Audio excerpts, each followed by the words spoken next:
नमस्कार मेरे प्रिय भाइयों और बहनों। आज की इस सुंदर सुबह में आप सभी का हार्दिक स्वागत है। जैसे ही सूरज की पहली किरणें हमारे जीवन में प्रकाश लेकर आती हैं, वैसे ही परमेश्वर की कृपा और अनुग्रह हमारे दिल में नई आशा का संचार करती है। यह समय है जब हम अपने स्वर्गीय पिता के चरणों में आकर अपने दिन की शुरुआत करते हैं, उनसे शक्ति और बुद्धि मांगते हैं। मैं इस पवित्र क्षण में अत्यंत आनंदित हूं कि आप सभी ने अपना कीमती समय निकालकर इस प्रार्थना सभा में भाग लेने का निर्णय लिया है। आज मैं परमेश्वर के सामने अत्यधिक कृतज्ञता से भरा हुआ हूं, क्योंकि उन्होंने हमें एक और दिन प्रदान किया है। कल रात जब हमने अपनी आंखें बंद की थीं, तो हमें यह निश्चित नहीं था कि हम आज सुबह जीवित होकर उठ पाएंगे या नहीं, लेकिन परमेश्वर की असीम दया और करुणा के कारण हम आज यहाँ एकत्रित हैं। हर सांस जो हम ले रहे हैं, हर धड़कन जो हमारे हृदय में चल रही है, ये सब उनकी कृपा का प्रमाण है। इस नई सुबह के लिए, इस नए अवसर के लिए, इस नई आशा के लिए मैं प्रभु का धन्यवाद करता हूँ। ये दिन हमारे लिए एक उपहार है, एक आशीर्वाद है, एक अवसर है कि हम अपने जीवन में कुछ नया करें, कुछ बेहतर बने और अपने सृष्टिकर्ता की महिमा करें। आज हमारी चर्चा का विषय अत्यंत महत्वपूर्ण है। दिन की शुरुआत करें, शक्तिशाली सुबह की प्रार्थना, भगवान में अपनी ताकत नवीनीकृत करें। यह केवल एक साधारण प्रार्थना नहीं है, बल्कि यह हमारे जीवन को बदलने वाली, हमारी आत्मा को शुद्ध करने वाली और हमारे मन को स्थिर करने वाली एक पवित्र प्रक्रिया है। जब हम अपने दिन की शुरुआत परमेश्वर की उपस्थिति में करते हैं, तो हमारा संपूर्ण दिन उनकी आशीष से भर जाता है। यह वह समय है जब हम अपनी सभी चिंताओं, परेशानियों और भार को उनके चरणों में रख देते हैं और उनसे नई शक्ति प्राप्त करते हैं। इस संदर्भ में हमारी आज की मुख्य आयत यशायाह 40 से 36 से है। परंतु जो यहोवा की बाट जोहते हैं, वे नया बल प्राप्त करते रहेंगे। वे उकाबों के समान पंख फैलाकर ऊंचे उड़ेंगे। वे दौड़ेंगे और श्रमित न होंगे, चलेंगे और थकित न होंगे। यह वचन हमें बताता है कि जब हम प्रभु की प्रतीक्षा करते हैं, उन पर भरोसा रखते हैं और उनसे अपनी शक्ति नवीकृत करने की मांग करते हैं, तो वे हमें वह सामर्थ्य देते हैं जो हमारी कल्पना से कहीं अधिक है। यह शक्ति केवल शारीरिक नहीं है, बल्कि आत्मिक, मानसिक और भावनात्मक भी है। यह वह शक्ति है जो हमें जीवन की हर चुनौती का सामना करने की क्षमता देती है। मैं आप सभी से आग्रह करता हूं कि आज इस प्रार्थना में पूरे मन से भाग लें। अपने फोन को साइड में रख दें, अपने सभी ध्यान भटकाने वाले काम को थोड़ी देर के लिए छोड़ दें और अपने हृदय को पूरी तरह से परमेश्वर की उपस्थिति के लिए खोल दें। यह समय केवल उनका है, केवल उनके लिए है। जब आप इस प्रार्थना में सच्चे मन से भाग लेंगे, तो मैं आपको विश्वास दिलाता हूं कि आपके जीवन में अद्भुत परिवर्तन होंगे। आपको एक नई ऊर्जा मिलेगी, एक नया दृष्टिकोण मिलेगा और एक नई आशा मिलेगी। अब आइए हम सभी मिलकर अपने दिल को शांत करें, अपनी आंखें बंद करें यदि आप चाहते हैं, और अपने स्वर्गीय पिता की उपस्थिति में प्रवेश करें। यह समय है जब हम इस संसार की सभी आवाजों को शांत करके केवल उनकी आवाज को सुनने का प्रयास करें। हे सर्वशक्तिमान परमेश्वर, स्वर्ग और पृथ्वी के सृष्टिकर्ता, हमारे प्रिय स्वर्गीय पिता, आज इस सुबह हम आपके पवित्र नाम की महिमा करते हुए आपकी उपस्थिति में आते हैं। हम जानते हैं कि आप सर्वत्र उपस्थित हैं, आप सर्वज्ञ हैं और आप सर्वशक्तिमान हैं। आपकी महिमा आकाश मंडल में व्याप्त है और आपका प्रेम समुद्र से भी गहरा है। हम आपको धन्यवाद देते हैं कि आपने हमें यह सुंदर दिन प्रदान किया है। हम आपको धन्यवाद देते हैं कि आपने हमें रात भर सुरक्षित रखा और हमें स्वस्थ मन और शरीर के साथ जगाया है।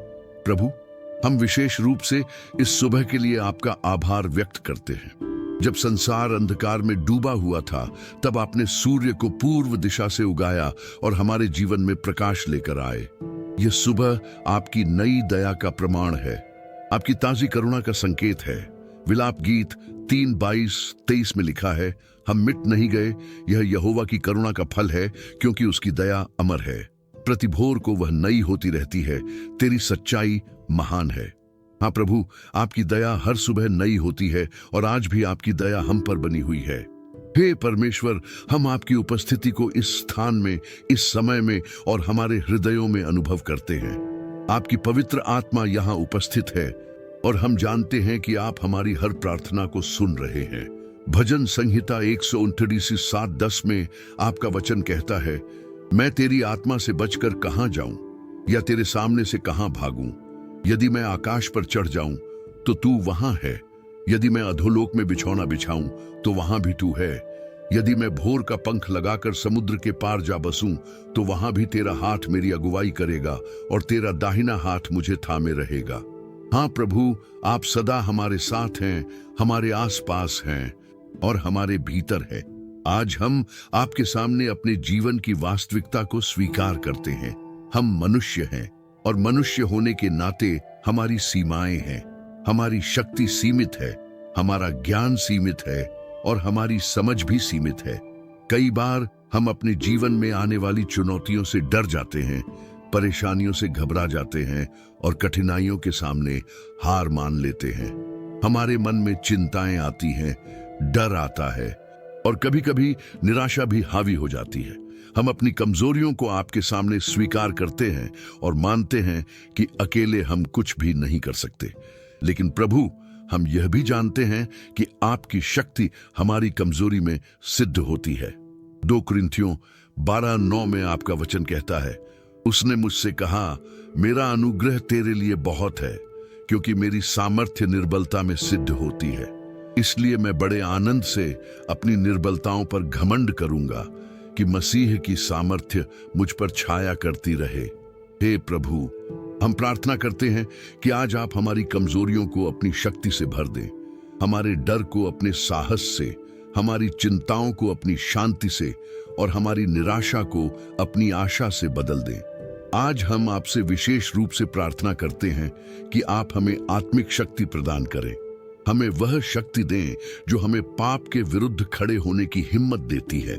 हमें वह शक्ति दें जो हमें सत्य के लिए लड़ने की साहस देती है। हमें वह शक्ति दें जो हमें दूसरों को क्षमा करने की क्षमता देती है। हमें वह शक्ति दें जो हमें प्रेम में चलने की प्रेरणा देती है। इफिसियों 3:16 में प्रेरित पौलुस की प्रार्थना है कि वह अपनी महिमा के धन के अनुसार तुम्हें यह दान दे कि तुम उसकी आत्मा के द्वारा भीतरी मनुष्यत्व में सामर्थ्य पाकर बलवंत हो जाओ। हे प्रभु, आज हमारी यही प्रार्थना है। हम आपसे यह भी मांगते हैं कि आप हमें मानसिक शक्ति प्रदान करें। आज के इस तनावपूर्ण युग में हमारे मन पर बहुत दबाव है। काम का दबाव, रिश्तों का तनाव, आर्थिक चिंताएं, स्वास्थ्य की समस्याएं, ये सब हमारे मन को परेशान करते रहते हैं।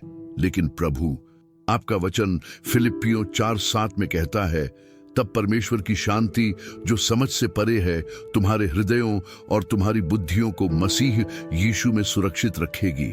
हे प्रभु, आज हमें वह शांति दें जो समझ से परे है।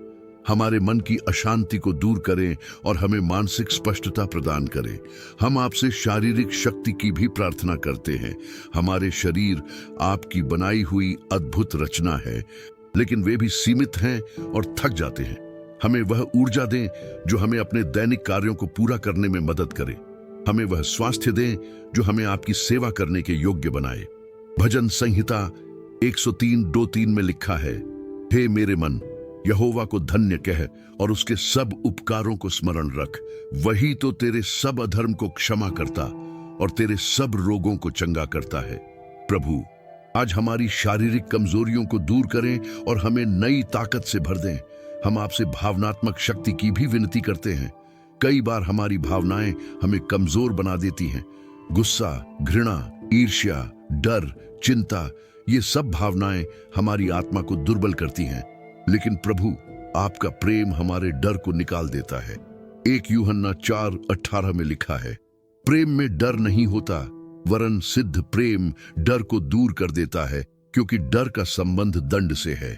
जो डरता है वह प्रेम में सिद्ध नहीं हुआ। हे प्रभु, आज हमें अपने प्रेम से भर दें ताकि हमारे सभी डर दूर हो जाएं। हम आपसे आत्मिक विवेक की भी प्रार्थना करते हैं। आज के इस युग में सच्चाई और झूठ के बीच अंतर करना बहुत कठिन हो गया है। चारों तरफ भ्रम है, धोखा है और गलत शिक्षाएं हैं। लेकिन प्रभु, आपकी आत्मा हमें सभी सत्य में मार्गदर्शन देने वाली है। यूहन्ना 16:13 में यीशु ने कहा था, परंतु जब वह अर्थात सत्य का आत्मा आएगा तो तुम्हें सब सत्य का मार्ग बताएगा, क्योंकि वह अपनी ओर से न कहेगा, परंतु जो कुछ सुनेगा वही कहेगा और आने वाली बातें तुम्हें बताएगा। प्रभु, आज हमें आत्मिक विवेक दें ताकि हम सही और गलत के बीच अंतर कर सकें। हम प्रार्थना करते हैं कि आप हमें दृढ़ता की शक्ति दें। जीवन में कई बार हमें कठिन परिस्थितियों का सामना करना पड़ता है और उस समय हमारा मन हार मानने को करता है, लेकिन प्रभु, आपका वचन हमें सिखाता है कि हम अंत तक धैर्य रखें। याकूब 1:12 में लिखा है, धन्य है वह मनुष्य जो परीक्षा में स्थिर रहता है, क्योंकि वह खरा निकलने पर जीवन का वह मुकुट पाएगा, जिसकी प्रतिज्ञा प्रभु ने अपने प्रेम करने वालों से की है। हे प्रभु, हमें वह दृढ़ता दें जो हमें हर परीक्षा में स्थिर रखे। नहमीया 8:10 में आपका वचन कहता है, यहोवा का हर्ष तुम्हारी शक्ति है। प्रभु, आज हमें आनंद की शक्ति दे। हमारे दिलों में वह खुशी भर दे जो संसार की परिस्थितियों से प्रभावित न हो। हमें वह आनंद दे जो आपकी उपस्थिति से आता है, आपके प्रेम से आता है और आपकी उद्धार की आशा से आता है।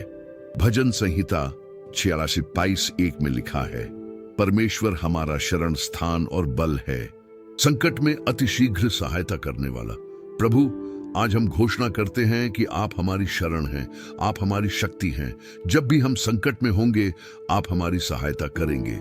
यशायाह 41:10 में आपकी प्रतिज्ञा है, मत डर, क्योंकि मैं तेरे संग हूं। इधर उधर मत ताक, क्योंकि मैं तेरा परमेश्वर हूं। मैं तुझे दृढ़ करूंगा और तेरी सहायता भी करूंगा। अपने धार्मिकता के दाहिने हाथ से तुझे संभालूंगा। हे प्रभु, इस प्रतिज्ञा के लिए हम आपका धन्यवाद करते हैं। आज हम अपने जीवन को पूरी तरह से आपके हाथों में सौंपते हैं। हम संकल्प लेते हैं कि इस दिन में हम आपकी इच्छा को अपनी इच्छा से ऊपर रखेंगे। हम प्रतिज्ञा करते हैं कि इस दिन में हम आपके वचन के अनुसार जीने का प्रयास करेंगे। हम निर्णय लेते हैं कि इस दिन में हम अपनी शक्ति पर नहीं, बल्कि आपकी शक्ति पर भरोसा रखेंगे। अब हे स्वर्गीय पिता, हम अपने प्रिय परिवारजनों के लिए आपके सामने खड़े होते हैं। हमारे परिवार हमारे जीवन की सबसे अमूल्य धरोहर है और हम जानते हैं कि वे आपकी देन हैं। आज हम अपने माता पिता के लिए विशेष प्रार्थना करते हैं। जिनके माता पिता जीवित हैं, प्रभु उन्हें लंबी आयु, अच्छा स्वास्थ्य और शांति प्रदान करें। जो बुजुर्ग हैं और कमजोर हो गए हैं, उनकी विशेष देखभाल करें। उनके शरीर को बल दें, उनके मन को शांति दें और उनकी आत्मा को आनंद दें। प्रभु, हमें अनुग्रह दें कि हम अपने माता पिता की सेवा और सम्मान करते रहें, जैसा कि आपकी आज्ञा में लिखा है, अपने पिता और अपनी माता का आदर करना। हम अपने जीवन साथियों के लिए प्रार्थना करते हैं। जो विवाहित हैं, प्रभु उनके वैवाहिक जीवन को आशीष दें। पति पत्नी के बीच प्रेम, समझ और सहयोग बनाए रखें। उनके बीच की दूरियों को मिटाएं, मतभेदों को सुलझाएं और एकता को स्थापित करें। उनके घरों में शांति हो, खुशी हो और आपकी उपस्थिति हो। जो अविवाहित हैं और अपने जीवन साथी की तलाश में हैं, प्रभु उनके लिए सही व्यक्ति तैयार करें और सही समय पर उनकी भेंट कराएं। हमारी संतानों के लिए हम विशेष प्रार्थना करते हैं। हे प्रभु, हमारे बच्चे आपकी अनमोल देन हैं। उन्हें शारीरिक स्वास्थ्य प्रदान करें, मानसिक विकास दें और आत्मिक समझ दें। उनकी पढ़ाई में उनकी मदद करें, उन्हें अच्छे दोस्त दें और बुरी संगति से बचाएं। आज के इस डिजिटल युग में जहां बहुत से नुकसानदायक प्रभाव हैं, अपने बच्चों को हर बुराई से सुरक्षित रखें। उनके मन में अच्छे विचार डालें, उनके दिल में आपका डर डालें और उनके जीवन में आपका उद्देश्य स्पष्ट करें। हमारे किशोर बच्चों की विशेष सुरक्षा करें जो इस कठिन उम्र से गुजर रहे हैं। हमारे भाई बहनों के लिए भी हम प्रार्थना करते हैं। उनके जीवन में आशीष हो, उनके काम में प्रगति हो और उनके रिश्तों में मधुरता हो। यदि कोई भाई बहन किसी कठिनाई से गुजर रहे हैं तो उनकी सहायता करें। यदि कोई बीमारी से परेशान है तो उन्हें चंगाई दें। यदि कोई आर्थिक तंगी में है तो उनकी आवश्यकताओं की आपूर्ति करें। हमारे विस्तृत परिवार के सदस्यों के लिए भी हम प्रार्थना करते हैं।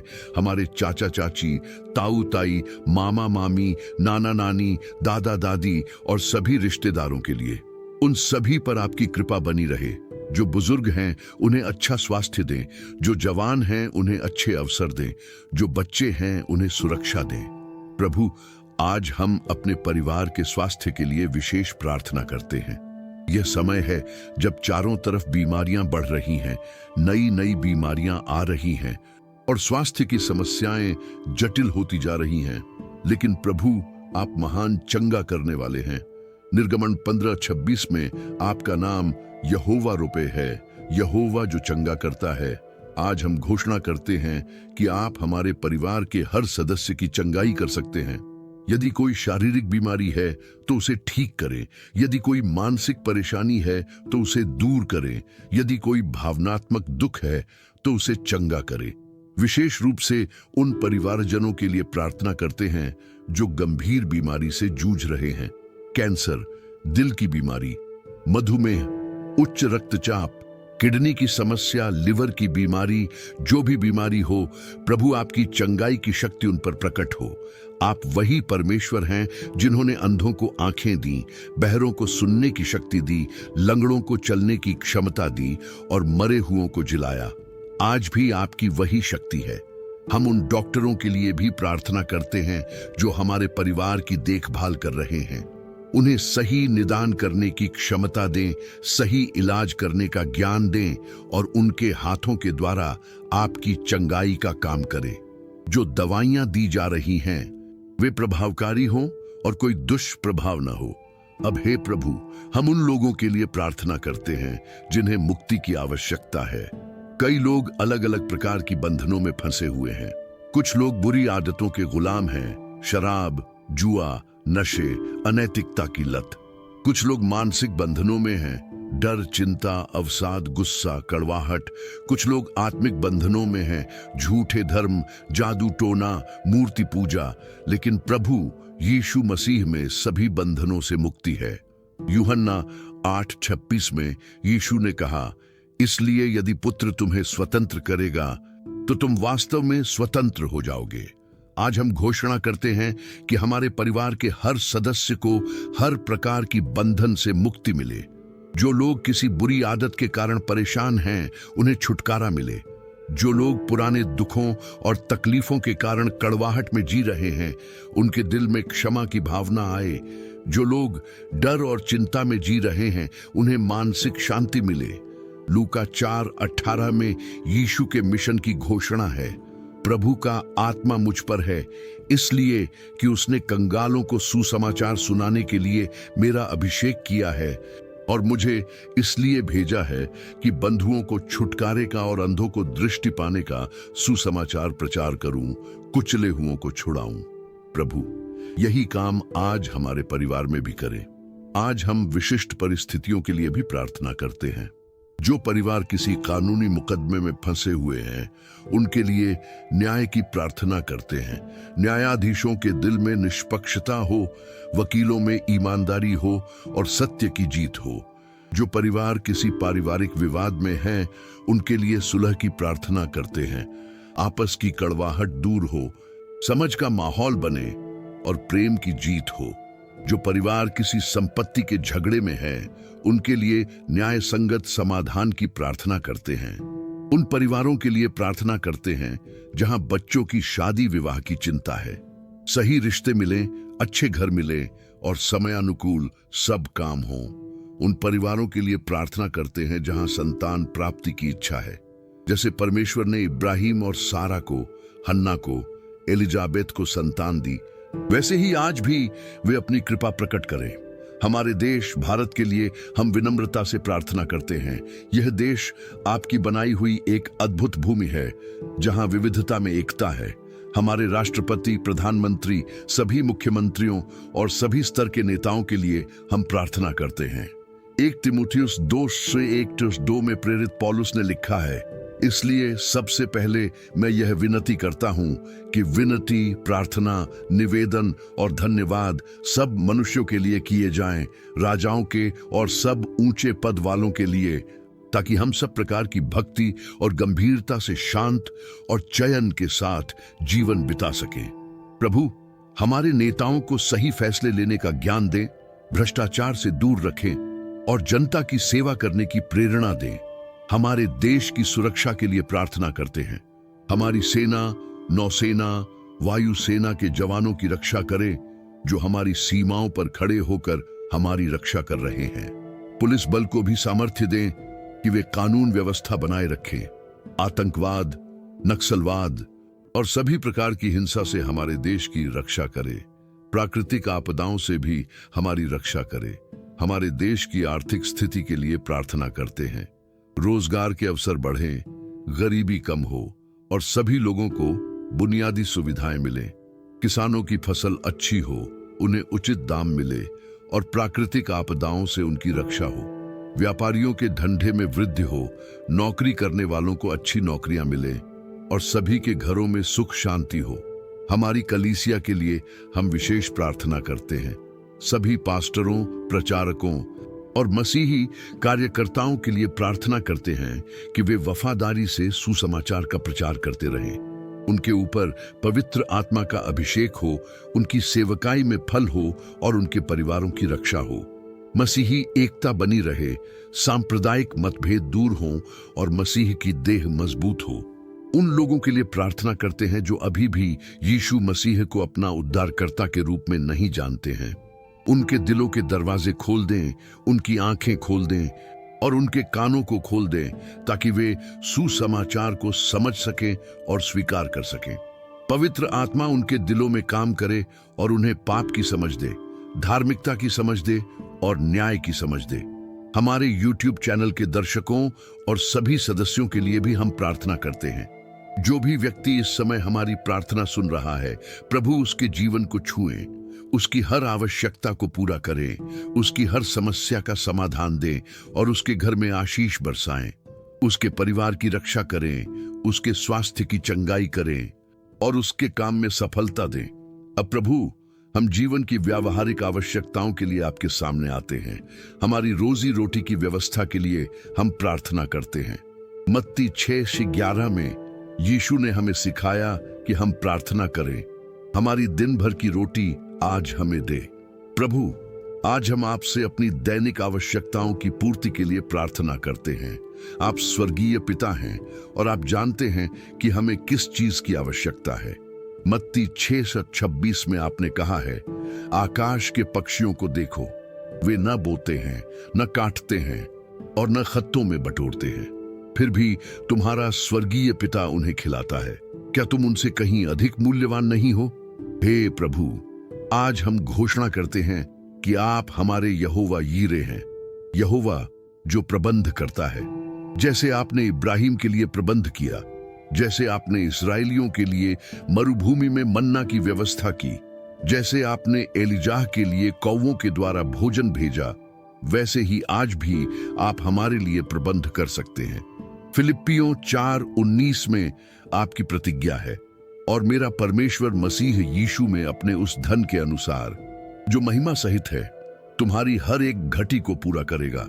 इस वचन पर हम भरोसा करते हैं।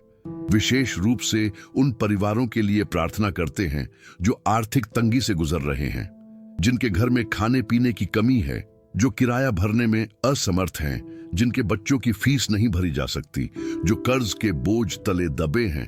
प्रभु, उन सभी के लिए रास्ता खोल दे। अप्रत्याशित स्रोतों से उनकी आवश्यकताओं की पूर्ति करें। जैसे आपने विधवा के तेल को बढ़ाया था, वैसे ही उनके पास जो थोड़ा सा है उसे भी बढ़ा दें। काम धंधे के लिए हम विशेष प्रार्थना करते हैं। आज के समय में नौकरी पाना बहुत कठिन हो गया है। बहुत से योग्य लोग बेरोजगार हैं, बहुत से लोगों का धंधा ठप पड़ा है, बहुत से लोगों की नौकरी चली गई है। लेकिन प्रभु, आप काम देने वाले हैं। व्यवस्था विवरण 8:18 में आपका वचन कहता है, परंतु अपने परमेश्वर यहोवा को स्मरण रखना, क्योंकि वही तुझे धन प्राप्त करने का सामर्थ्य देता है। आज हम आपसे प्रार्थना करते हैं कि आप हमें काम करने की क्षमता दें, सही अवसर दें और हमारे हाथों के काम को सफल बनाएं। जो लोग नौकरी की तलाश में हैं, उनके लिए सही अवसर खोल दें। इंटरव्यू में उनकी मदद करें, उनकी योग्यताओं को पहचाने जाने का मार्ग बनाएं। जो लोग अपना धंधा करते हैं, उनके काम में बरकत दें, ग्राहक बढ़े, फायदा हो और व्यापार में प्रगति हो। जो किसान हैं, उनकी फसल अच्छी हो, बारिश समय पर हो, प्राकृतिक आपदाओं से बचाव हो और अच्छा दाम मिले। जो सरकारी नौकरी की तैयारी कर रहे हैं, उन्हें अध्ययन करने की शक्ति दें, समझने की बुद्धि दें और परीक्षा में सफलता दें। जो प्राइवेट सेक्टर में काम करते हैं, उनकी नौकरी सुरक्षित रहे, तरक्की हो और वेतन में वृद्धि हो। जो अपना स्टार्टअप शुरू करना चाहते हैं, उन्हें सही दिशा दें, निवेशक दें और सफलता दें। आर्थिक बुद्धि के लिए भी हम प्रार्थना करते हैं। नीति वचन 21:5 में लिखा है, उद्यमी की कल्पनाओं से केवल लाभ होता है, परंतु उतावली करने वाले को केवल घटती होती है। प्रभु, हमें सही योजना बनाने की बुद्धि दें, पैसे को सही जगह निवेश करने की समझ दें, फिजूल खर्ची से बचने का अनुशासन दें, बचत करने की आदत दें, कर्ज से बचने की सूझबूझ दें और यदि कोई आर्थिक निर्णय लेना हो तो सही मार्गदर्शन दें। नीति वचन 22:7 में चेतावनी है, धनवान निर्धन पर प्रभुता करता है और उधार लेने वाला उधार देने वाले का दास होता है। प्रभु, हमें कर्ज के जाल में फंसने से बचाएं। यदि कोई कर्ज है तो उसे चुकाने का रास्ता दिखाएं, साहूकारों से छुटकारा दिलाएं और भविष्य में समझदारी से जीने की शक्ति दें। अब हे स्वर्गीय पिता, हम कुछ शक्तिशाली घोषणाएं करते हैं। आज हम परमेश्वर के वचन की सामर्थ्य में यह घोषणा करते हैं कि यह दिन यहोवा का बनाया हुआ दिन है। हम इसमें मग्न होंगे और आनंदित होंगे। भजन संहिता 118:24 के अनुसार यह दिन आपका दिया हुआ उपहार है और हम इसे खुशी से स्वीकार करते हैं। हम घोषणा करते हैं कि आज के दिन आप हमारे साथ हैं। यहोशू 1:9 के अनुसार हम कहते हैं, क्या मैंने तुझे आज्ञा नहीं दी? हियाव बांधकर दृढ़ हो जा, भयभीत न हो और तेरा मन कच्चा न हो, क्योंकि जहां जहां तू जाएगा वहां वहां तेरा परमेश्वर यहोवा तेरे संग रहेगा। हाँ प्रभु, आज जहां कहीं भी हम जाएंगे, आप हमारे साथ होंगे। हम घोषणा करते हैं कि आज के दिन आप हमारे आगे आगे चलेंगे। व्यवस्था विवरण 31:8 के अनुसार, और यहोवा तेरे आगे आगे चलेगा और तेरे संग संग रहेगा और न तो तुझे धोखा देगा और न तुझे त्यागेगा। इसलिए मत डर और तेरा हृदय कच्चा न हो। आज आप हमारे आगे आगे चलकर रास्ता साफ करेंगे। हम घोषणा करते हैं कि आज के दिन आप हमारी रक्षा करेंगे। भजन संहिता 121:7-8 के अनुसार, यहोवा सब प्रकार की हानि से तेरी रक्षा करेगा, वह तेरे प्राण की रक्षा करेगा। यहोवा तेरे आने जाने में तेरी रक्षा अब से लेकर सर्वदा तक करता रहेगा। आज हमारे घर से निकलने से लेकर वापस आने तक आप हमारी सुरक्षा करेंगे। हम घोषणा करते हैं कि आज के दिन आप हमारे ऊपर अपना अनुग्रह बरसाएंगे। गिनती 6:24-26 के अनुसार, यहोवा तुझे आशीष दे और तेरी रक्षा करे। यहोवा अपने मुख का प्रकाश तुझ पर चमकाए और तुझ पर अनुग्रह करे। यहोवा अपना मुंह तेरी ओर करे और तुझे शांति दे। आज यही आशीर्वाद हमारे ऊपर हो। हम घोषणा करते हैं कि आज के दिन हम सफल होंगे। यहोशू 1:8 के अनुसार, व्यवस्था की यह पुस्तक तेरे मुंह से न हटे, वरन दिन रात उसका ध्यान करते रहना, इसीलिए कि जो कुछ उसमें लिखा है उसके अनुसार करने में तू चौकसी करे, क्योंकि ऐसा करने से तेरे सब काम सफल होंगे और तू प्रभावशाली होगा। आज हमारे सभी काम सफल होंगे। हम घोषणा करते हैं कि आज के दिन हम आपकी महिमा करेंगे। 1 कुरिन्थियों 10:31 के अनुसार, सो तुम चाहे खाओ, चाहे पियो, चाहे जो कुछ करो, सब कुछ परमेश्वर की महिमा के लिए करो। आज हमारा हर काम, हर बात, हर विचार आपकी महिमा के लिए हो। हम घोषणा करते हैं कि हम परमेश्वर की संतान हैं। 1 यूहन्ना 3:1 के अनुसार, देखो पिता ने हमसे कैसा प्रेम किया है कि हम परमेश्वर की संतान कहलाएं, और हम हैं भी। हाँ, हम आपकी संतान हैं, आपके वारिस हैं, आपके राज्य के नागरिक हैं। हम घोषणा करते हैं कि हम जय से भी बढ़कर जयवंत हैं। रोमियो 8:27 के अनुसार, परंतु इन सब बातों में हम उसके द्वारा जिसने हमसे प्रेम किया है जय से भी बढ़कर जयवंत हैं। आज जो भी चुनौती आए हम उस पर विजय पाएंगे। हम घोषणा करते हैं कि सब बातें मिलकर हमारी भलाई का कारण होंगी। रोमियो 8:28 के अनुसार, और हम जानते हैं कि जो लोग परमेश्वर से प्रेम रखते हैं उनके लिए सब बातें मिलकर भलाई ही को उत्पन्न करती हैं, अर्थात उन्हीं के लिए जो उसकी इच्छा के अनुसार बुलाए हुए हैं। आज जो कुछ भी हमारे जीवन में घटे वह अंततः हमारी भलाई के लिए होगा। अब हे प्रभु, इस सुंदर प्रार्थना के अंत में हम आपका धन्यवाद करते हैं। धन्यवाद इसके लिए कि आपने हमारी सुनी। धन्यवाद इसके लिए कि आप हमारे साथ हैं। धन्यवाद इसके लिए कि आप हमसे प्रेम करते हैं। हम जानते हैं कि जो भी हमने मांगा है, यदि वह आपकी इच्छा के अनुकूल है तो आप उसे पूरा करेंगे। 1 यूहन्ना 5:14-15 में आपकी प्रतिज्ञा है और हमें उसके सामने यह दिलेरी है कि यदि हम उसकी इच्छा के अनुसार कुछ मांगते हैं तो वह हमारी सुनता है। और जब हम जानते हैं कि जो कुछ हम मांगते हैं वह हमारी सुनता है, तो यह भी जानते हैं कि जो कुछ हमने उससे मांगा है वह पाया है। आज हम अपने आने वाले घंटों को आपके हाथों में सौंपते हैं। आज का हर क्षण, हर मिनट, हर घंटा आपकी महिमा के लिए हो। जब हम घर से निकलें तो आप हमारे साथ जाएं। जब हम अपने काम पर हों तो आप वहां हमारी मदद करें। जब हम लोगों से मिलें तो आप हमारे वचनों को आशीष